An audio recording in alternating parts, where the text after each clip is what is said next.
साईं बाबा की जो बातें थी वो बहुत सारे भक्तों को समझ में नहीं आती थी, लेकिन उसके पीछे एक बहुत ही गहरा कारण होता था और बाबा कभी भी झूठ नहीं बोलते थे। जैसा कि बाबा कहते थे कि मैं इस द्वारका माई में बैठकर कभी भी असत्य नहीं कहता। और जो उनकी शक्तियां थी उससे बीच बीच में लोग जो हैं वो ये देखते थे, समझते थे। बाबा कभी डायरेक्टली दिखाते नहीं थे क्योंकि बाबा को दिखावा पसंद नहीं था, लेकिन जो भक्त हैं वो इन चीजों को देखकर अचंभे में रह जाते थे। और शायद से उस समय जब बाबा के साथ जो भक्त रहे होंगे उनको उस समय इतना ज्यादा बड़ा एहसास भी नहीं था कि उनके बीच में कौन रह रहा है।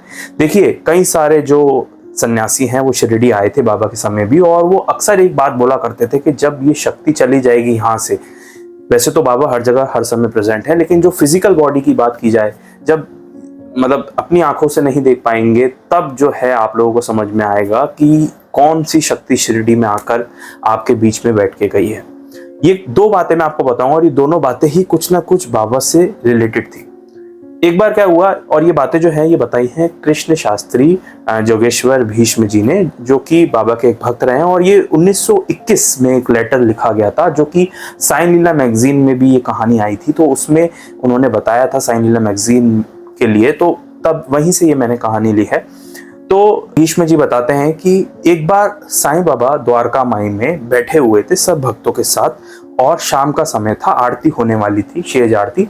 तो उस समय सब भक्तों के साथ बाबा घिरे हुए बैठे थे और बातचीत चल रही थी द्वारका माई में। उस दिन की आरती हो गई। असल में हैरान कर देने वाली बात अगले दिन हुई। अगले दिन सुबह जब बाबा से सब मिलने आए तो भीष्म जी भी वहां पर थे और जो भक्त थे वो भी वहां पर थे। तो बाबा अचानक से बोलते हैं कि कल शाम को मैं सैर पर निकला था और चलते चलते मैं बहुत अच्छी जगह गया। तो जो सब भक्त होते हैं वो ये बात सुन रहे होते हैं और भीष्म जी भी ये बात सुन रहे होते हैं। भीष्म जी सोचते हैं कि ऐसा कैसे संभव है, और अक्सर भक्तों को ये लगता था। तो भीष्म जी बोलते हैं ऐसा कैसा संभव है कि बाबा तो हमारे साथ बैठे रहे थे आरती तक और बाबा तो कहीं पर भी नहीं गए, इसका मतलब बाबा झूठ कह रहे होंगे। तो उनको ऐसा लगा। और फिर कुछ ही समय बाद एक गांव वाला आया वहां पर, जो बाबा के दर्शन करने आया था, और वो बहुत प्रसन्न था। बाबा के दर्शन करने के साथ ही भीष्म जी भी वहां पर प्रेजेंट थे। तो वो गांव वाला बोलता है कल तो बहुत ही अच्छी चीज हो गई। तो सब लोग बोलते हैं कि कल क्या हो गया ऐसा। वो गांव वाला बोलता है कि कल तो बाबा हमारे गांव में थे। अच्छा, ये बात सुनते ही जो भीष्म जी हैं और तमाम भक्त हैं वो बिल्कुल चक्कर में पड़ जाते हैं कि बाबा ने भी आज सुबह यही कहा था कि मैं सैर पर निकला था और मैं एक गाँव गया था, और जो भक्त आया है, जो ये दूसरे गांव से आया है, ये भी कह रहा है। लेकिन सोचने वाली बात यह है कि बाबा तो हमारे बीच में ही बैठे थे। वहां पर एक इंडिकेशन मिलता है भीष्म जी को कि बाबा जो है वो सर्वज्ञ हैं। वो आपको दिख रहे हैं कि वो आपके सामने बैठे हैं, आपके बीच बैठे हैं, आपसे बात कर रहे हैं, लेकिन उसी बीच वो दूसरी जगह पर भी प्रेजेंट हो सकते हैं, दूसरे लोगों की मदद करते हुए प्रेजेंट हो सकते हैं। क्योंकि अगर वो एक ही व्यक्ति से बात करें, एक ही व्यक्ति पे ध्यान दे, तो जो उनके बाकी भक्त हैं वो कैसे चलेंगे। तो ठीक ये जो एक्सपीरियंस था, भीष्म जी बताते हैं कि एक बहुत अलौकिक था, और कहीं ना कहीं ये हमें एहसास दिलाता है कि बाबा की जो शक्तियां हैं बहुत विशाल है, और बाबा को तिल मात्र भी फर्क नहीं पड़ता कि कोई उस शक्तियों को जाने या समझे या पहचाने।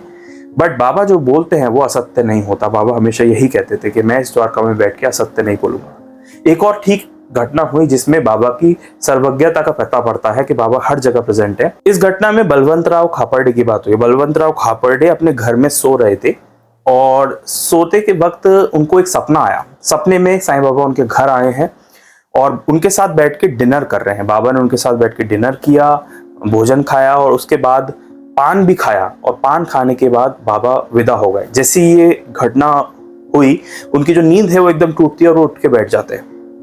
उनको प्रसन्नता होती है कि बाबा आए थे, सपने में ही आए हूं।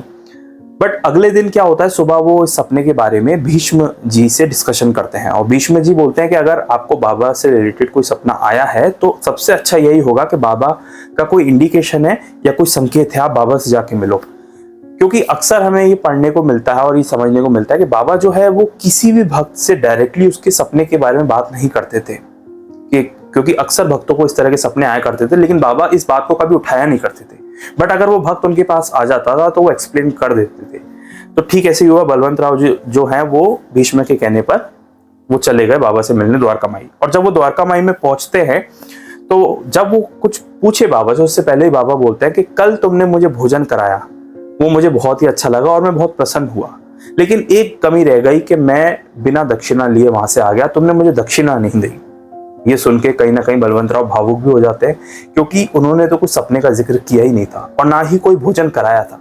असल में वो तो सिर्फ सपना था जिसमें बाबा भोजन करने आया, लेकिन उसके लिए भी बाबा शुक्रगुजार हैं कि तुमने मुझे भोजन कराया और भोजन के बाद मैं बिना दक्षिणा लेके आ गया।